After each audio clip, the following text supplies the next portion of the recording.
Good morning, dear students. So far, we studied medieval architecture and how the classification of architecture was being studied. So, moving on to the next new chapter, that is about towns, traders, and craftsmen. This is a new chapter, and in this, we are going to learn about what do you mean by towns, who are called traders, craftsmen, how they have been developed, and based on these urban centers, they have classification like administrative centers, temple towns, pilgrimage centers, commercial towns, port towns, craftsman towns, and fountain towns. Again, we will be learning about inland and foreign trade in this chapter, and also the how these towns have been classified based on the different proficiency of the workers and the crafts and technology which are famous in the particular regions. So, dear students, if you could see the image of this particular picture, it's read as a Hampi place. So, this place was a center for the conducting the trade activities during the Vijayanagar rule. So, dear students, in this towns, traders, and craftsmen chapter, we are going to see how the towns and the traders and the craftsmen have been played important role during the medieval period, and how these urban centers have been developed, and what are the kinds of towns they have been developed. We'll be seeing in this particular chapter. So, when we see the word towns, basically, what do you understand by towns? And the city and the village. Village is a smaller area compared to towns and cities, right? Then, what do we call for the towns? A town is a place where people have settled, and it is larger than a village but smaller than a city. So that we call it as a towns. And trade is the act of buying. It's a process of buying and selling of goods and services.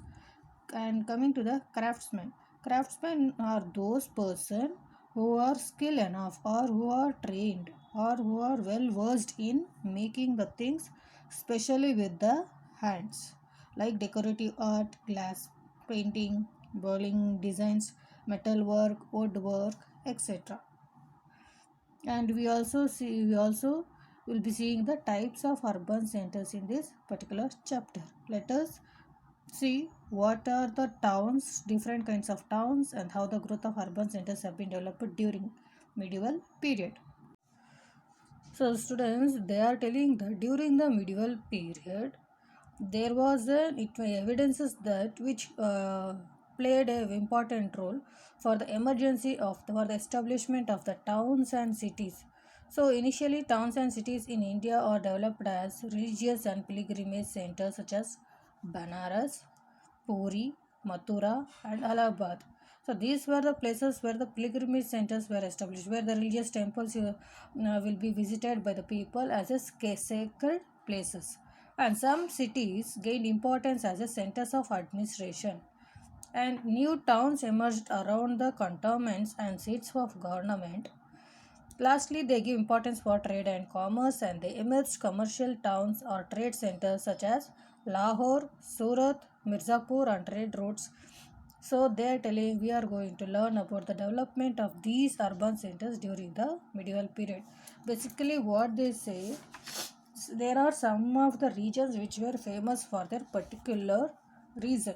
Some will be famous for the pilgrimage centers, and some will be for the ITBT companies like how the Bangalore, and some will be famous for their street food and the traditional clothes, and the Assam is famous for tea. Bihar is famous for the tourist places, Delhi for the street food, Jammu Kashmir for the nature.